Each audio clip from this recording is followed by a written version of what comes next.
Hello दोस्तों, नमस्कार। तो कैसे हैं आप? आज हम पढ़ेंगे केमिस्ट्री का लास्ट लास्ट क्लास, जिसमें हम पढ़ते हैं सबसे पहले दहन के बारे में। तो दहन क्या है?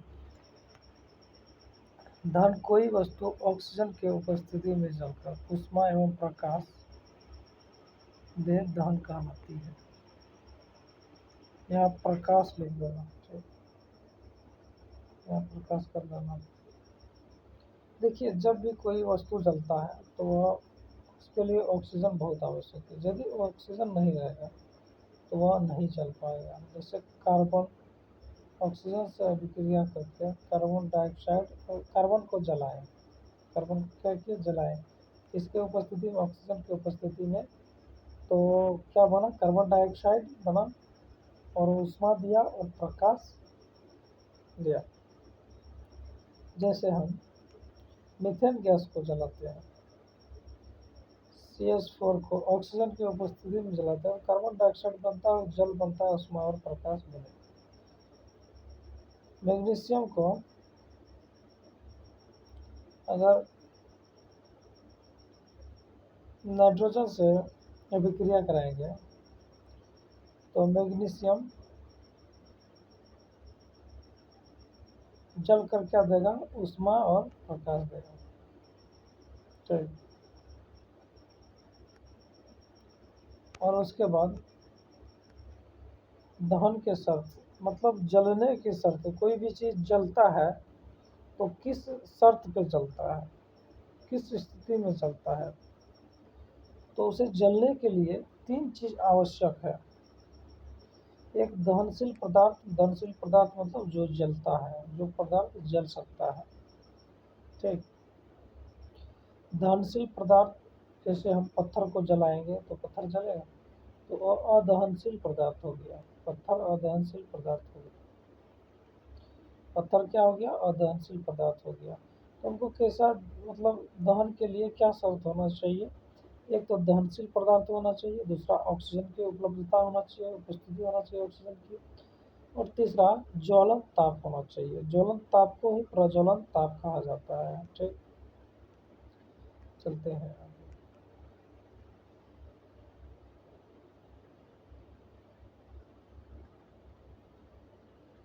आगे हम जलती हुई मोमबत्ती की ज्वाला से हम पता करेंगे, यानी देखेंगे आज कि प्रकाश के कितने क्षेत्र होते हैं। प्रकाश के तीन क्षेत्र होते हैं। एक केंद्रीय मंडल जो सबसे बीच में होता है, सबसे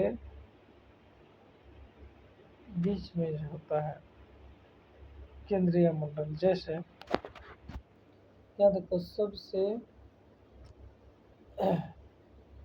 केंद्रीय मंडल तीन क्षेत्र होते हैं। ज्वाला के कितने क्षेत्र होते हैं? तीन क्षेत्र। एक बाहरी क्षेत्र, मध्य क्षेत्र और आंतरिक क्षेत्र। बाहरी क्षेत्र, मध्य क्षेत्र और आंतरिक क्षेत्र। बाहरी क्षेत्र को प्रकाशमान मंडल बोला जाता है और मध्य क्षेत्र को प्रकाशहीन मंडल कहा जाता है, और जो आंतरिक क्षेत्र होता है उस क्षेत्र को केंद्रीय मंडल कहा जाता है। केंद्रीय मंडल में ऑक्सीजन की अनुपस्थिति होती है, मतलब यहाँ पे केंद्रीय मंडल पे क्या होता है? ऑक्सीजन की मात्रा बहुत कम होती है। केंद्रीय मंडल पे क्या होता है? ऑक्सीजन की मात्रा बहुत कम होता है। इसे ध्यान दें। केंद्रीय मंडल क्या हो गया?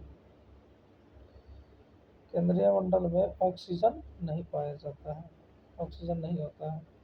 और इसका रंग कैसा होता है? जिसके कारण ऑक्सीजन नहीं होता है, जिसके कारण इसका रंग क्या सा होता है? काला होता है।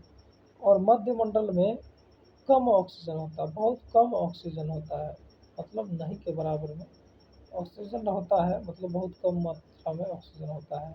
इसी कारण उसका रंग कैसा होता है? मध्यमंडल का, मध्य क्षेत्र का इसका रंग होता है पीला। तीसरा होता है कि बाहरी मंडल मतलब प्रकाशमान मंडल। बाहरी मंडल मतलब प्रकाशमान मंडल। यही मंडल क्या करता है? प्रकाश देता है।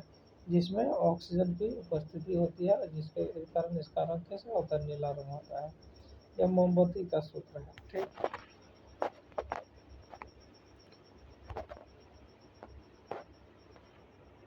चलते हैं आगे। अब देखिए केंद्रीय मंडल का बात करें तो केंद्रीय मंडल में, इस मंडल में ऑक्सीजन नहीं पाया जाता है, नहीं होता है, ऑक्सीजन की अभाव होता है।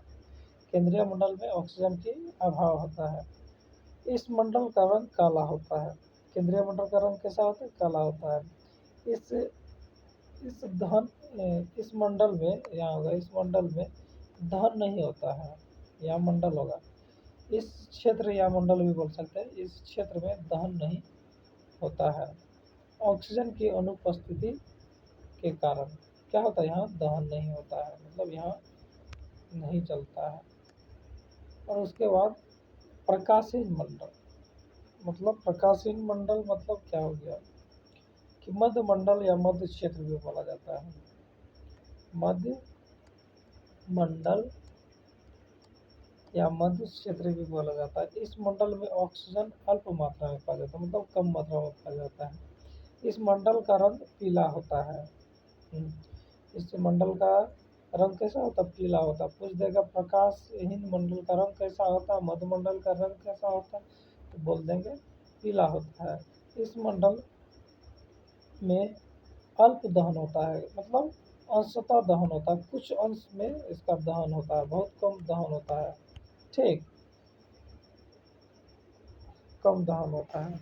उसके बाद अगला क्या है, प्रकाशमान मंडल, मतलब बाहरी मंडल। इस मंडल में ऑक्सीजन की पूर्ण रूपेण, मतलब इस मंडल में ऑक्सीजन की उपस्थिति होती है। पूर्णतः पूर्णतः नहीं देना, यहाँ पूर्णतः नहीं देना, पूर्णतः नहीं देना। इस मंडल में ऑक्सीजन पर्याप्त मात्रा में उपस्थित रहता है। इस तरह लिखना, इस मंडल में ऑक्सीजन पर्याप्त मात्रा में उपस्थित होता है। और इस मंडल का रंग कैसा होता है, इस मंडल का रंग नीला होता है। प्रकाशमान मंडल का रंग कैसा होता है, मतलब बाहरी मंडल का रंग कैसा होता है, नीला होता है। इस मंडल में मोमबत्ती का से निकला वाष्प का पूर्ण दहन होता है। इस मंडल में क्या होता है, पूर्ण दहन, पूरा पूरी दहन होता है।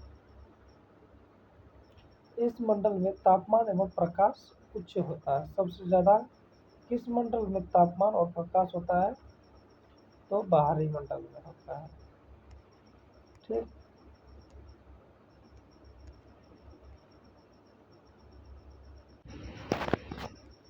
एलपीजी के बारे में पढ़ेंगे। एलपीजी क्या है, एलपीजी का हिंदी क्या होता है, द्रवभूत पेट्रोलियम गैस।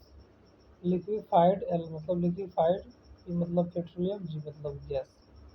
इसका फुल फॉर्म पूछेगा एलपीजी का, क्या लिखना, लिक्विफाइड या लिक्विड भी बोल सकते, liquefied petroleum gas.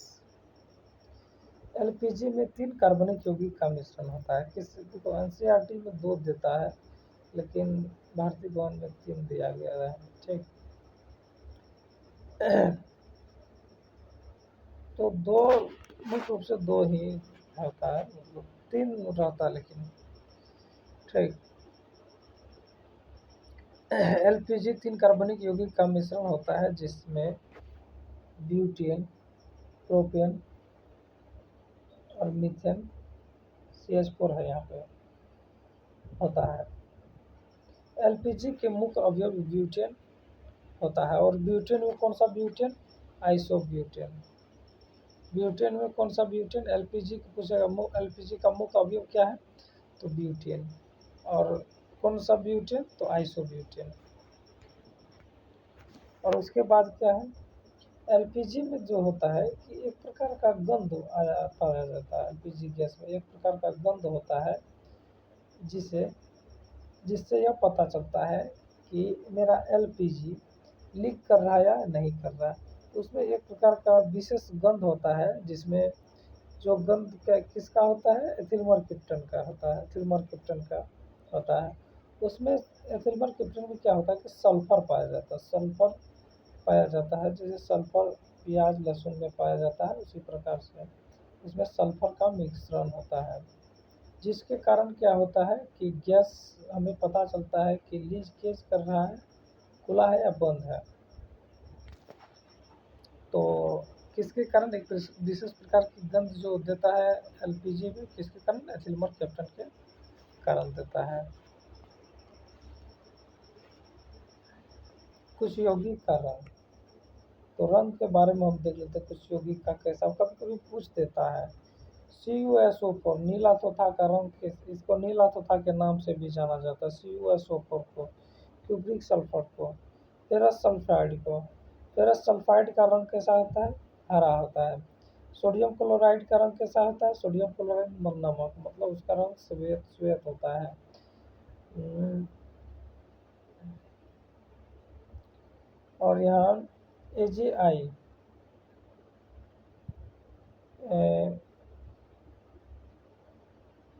Silver iodide का रंग कैसा होता है, पीला होता है। पोटेशियम परमैंगनेट का रंग कैसा होता है, बैंगनी होता है। पोटेशियम डाइक्रोमेट का रंग होता है नारंगी की तरह। Potassium dichromate, dichromate, potassium dichromate, इसका फॉर्मूला भूल गए हैं, तो लोग देख लेना, इसका संयोजकता भूल गए हैं, निकालना पड़ेगा, लिख तो देंगे, संयोजकता निकालना पड़ेगा, इसका याद नहीं है परमाणु संख्या, नहीं तो निकाल के यहाँ रख